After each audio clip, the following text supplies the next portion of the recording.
Yes, hello, good morning everybody.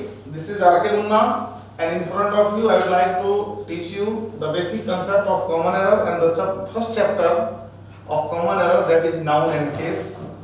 But before starting noun and case, we must have to go through some tips of noun and some tips of case also. We know that case is a relation which shows the position of any noun or a pronoun with another words in the sentence. Right? For an example, if we shall write Lata's voice is sweet. The water of this river is dirty. Now let us see, Lata's voice is sweet. लता की आवाज मधुर है. क्या मधुर है? लता की आवाज. एक संबंध हो गया. ये संबंध जो होता है यही केस होता है. The water of this river is dirty. इस नदी का पानी गंदा है. Which is dirty? The water of this river. इस नदी का पानी. This is the relation, and this relation is known as case. We have discussed the kinds of case.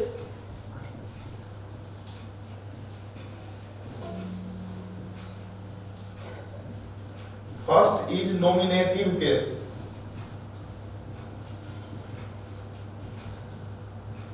This is also known as subjective case.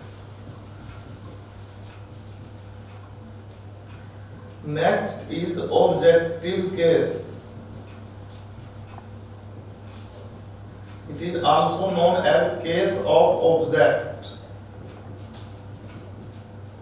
Next one is possessive case.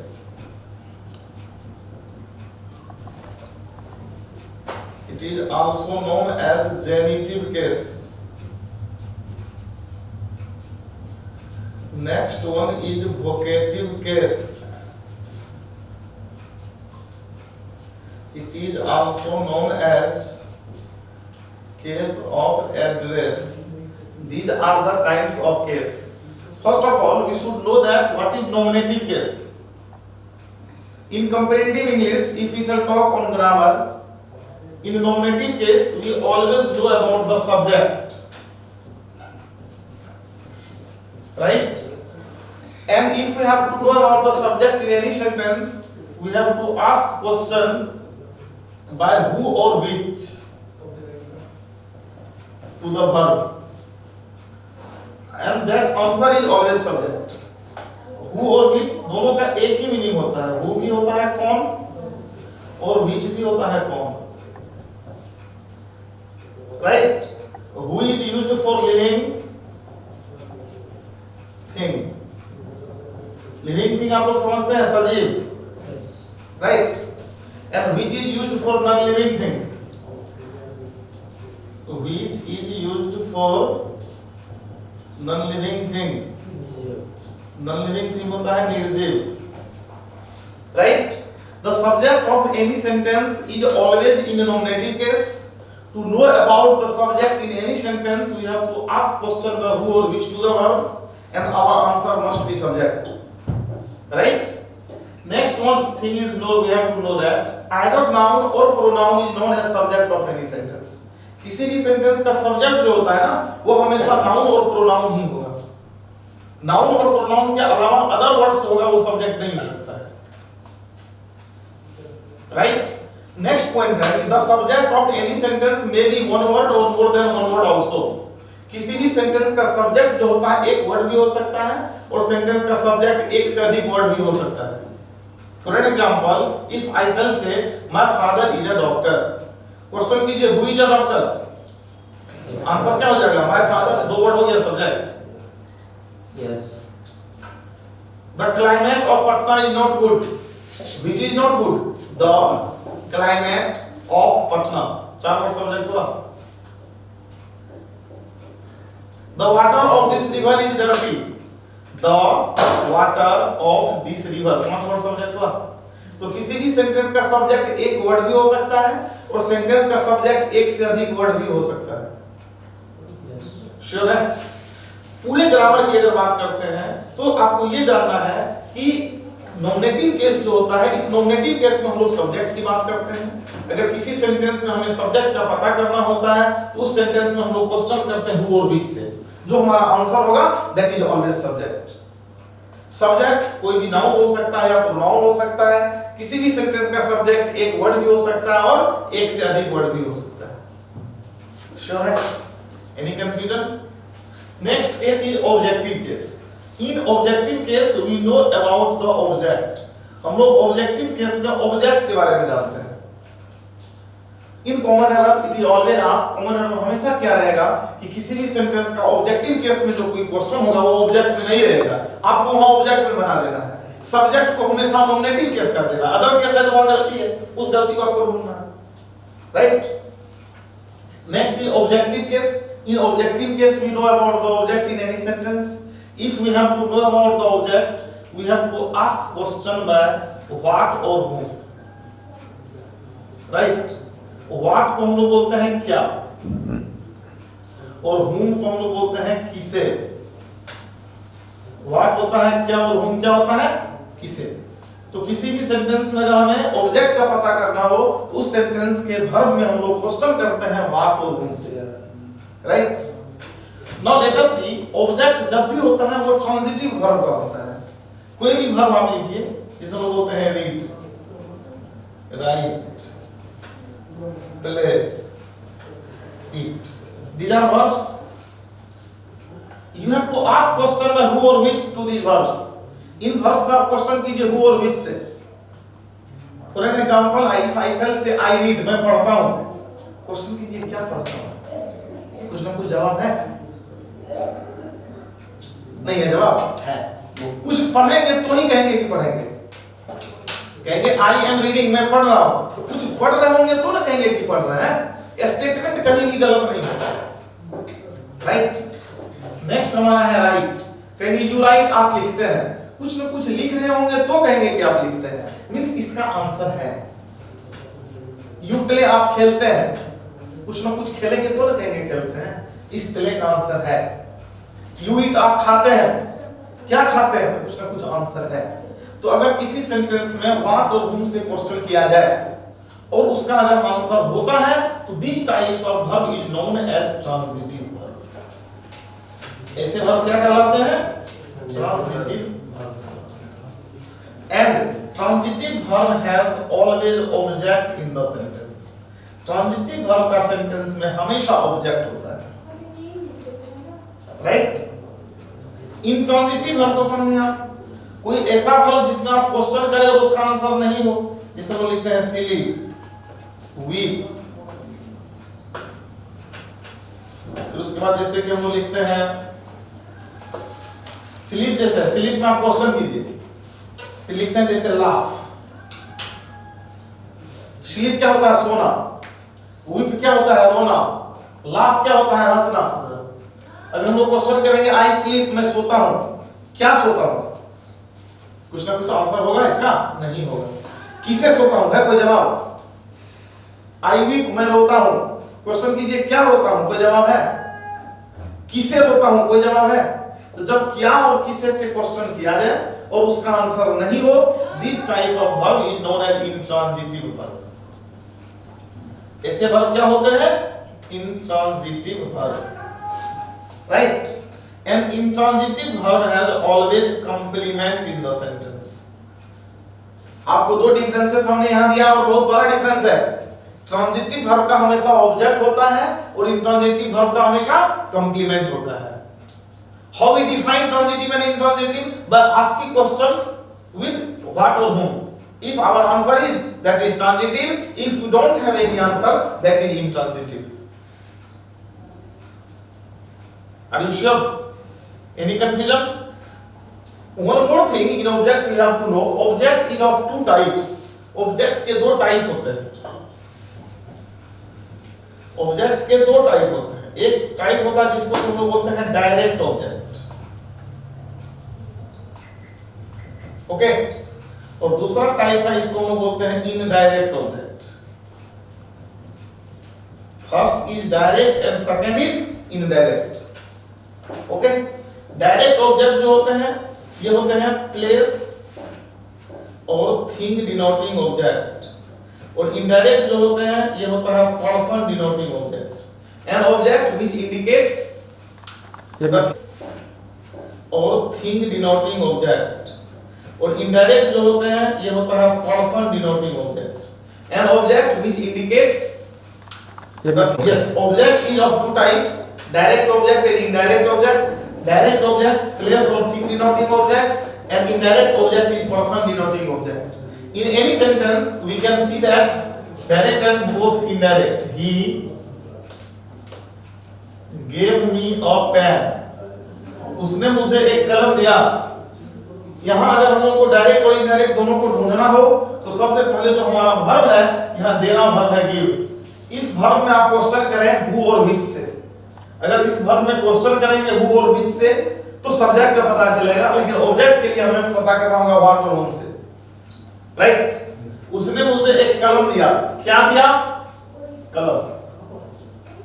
ये direct object हुआ, okay. किसे दिया? मुझे, indirect हो गया।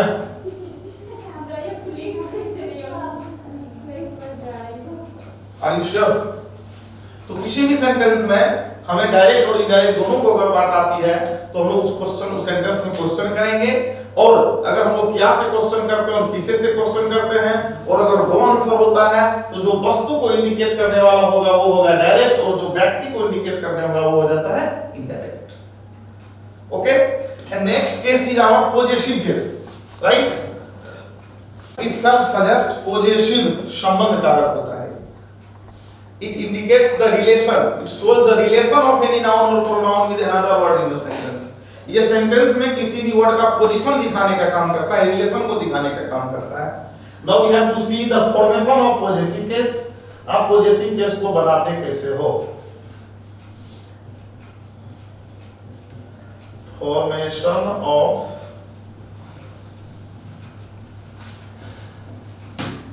possessive case, possessive case की बनावट, okay।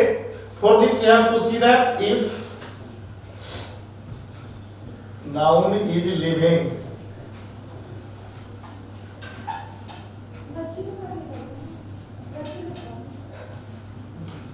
without s, if our noun is living and without s, अगर हमारा noun living हो और बिना s का हो तो हम लोग इसमें क्या करते हैं, एपोस्ट्रोफी एस लगाकर पॉजेसिव बनाते हैं।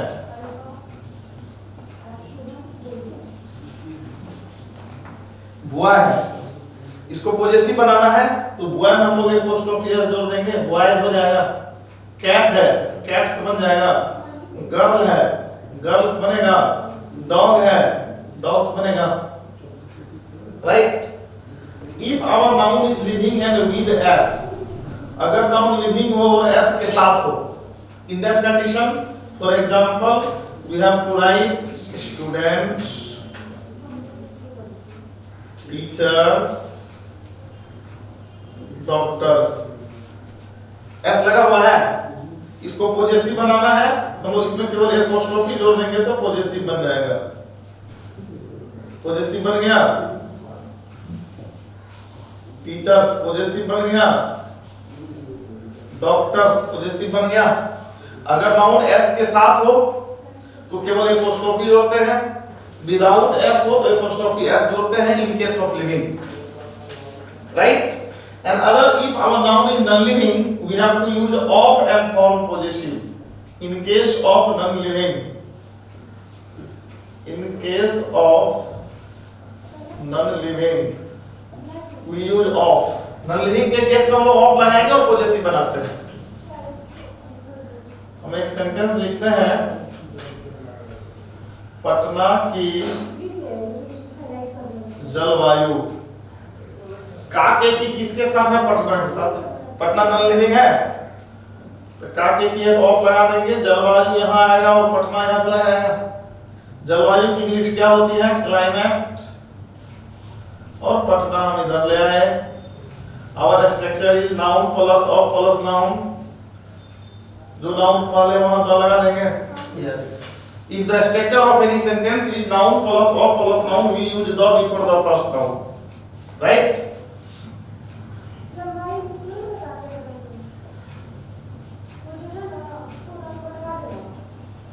इस नदी का पानी, रूट वर्ड क्या है इस नदी, नॉन लिविंग है, The water of this we have to use of, पानी यहाँ आएगा, इस नदी यहाँ चला जाएगा, Yes. पानी मीन्स क्या, वाटर, Yes. इस नदी मीन्स क्या हो जाएगा, दिस रिवर। नाउन ऑफ और नाउन स्ट्रक्चर हुआ, जो नाउन पहले है वहां द लगा देंगे, Yes. बन जाएगा the water of this river.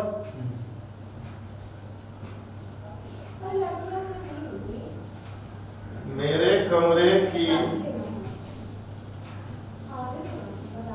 खिड़कियां, खाके किया रूट वर्ड, खिड़कियां इधर आएगा, खिड़कियां मीन्स क्या हो जाएगा, विंडोज, मेरे कमरे की, माय रूम हो जाएगा, नाउन ऑफ और नाउन है, जो नाउन पहले है वहां द लगाइएगा, the windows of my room हो गया। तो in possessive case we have to always see that whenever possessive case is made, in this case we have to see that our noun is living or non-living. If our noun is non-living, in this case we have to use apostrophe as well as, and if noun is non-living we have to use of, right? Now in case of living, living के case में हमें यह देखना होता है कि हमारा noun सजीव है या नहीं। अगर नाउन सजीव है तो ये देखना होगा कि एस के साथ है कि बिना एस का है।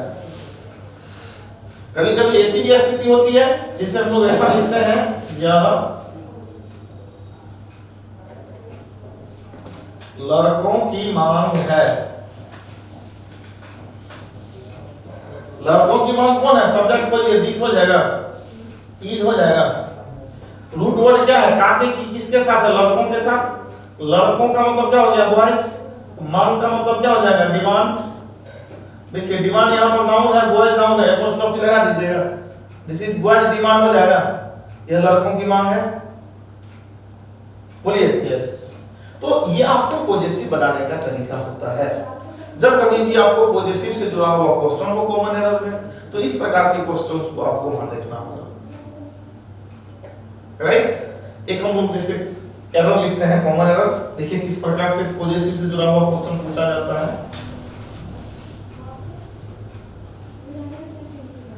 This is the pen which belongs to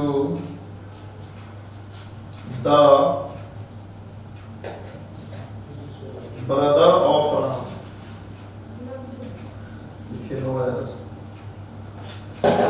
इसी तरह सेंटेंस को अलग अलग पार्ट में बांट दिया जाता है, ABCD, ए पार्ट, बी, सी, डी और ई होता है नो एरर।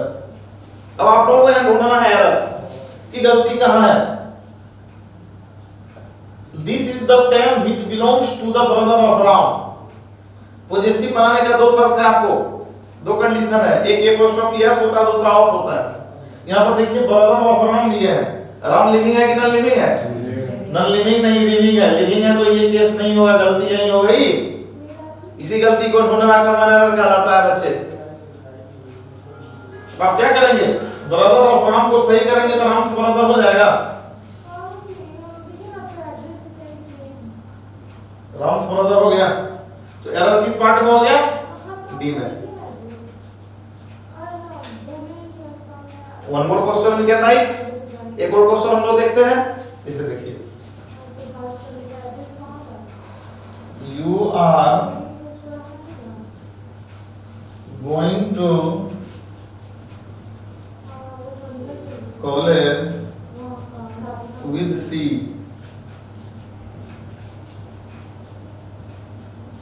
No error.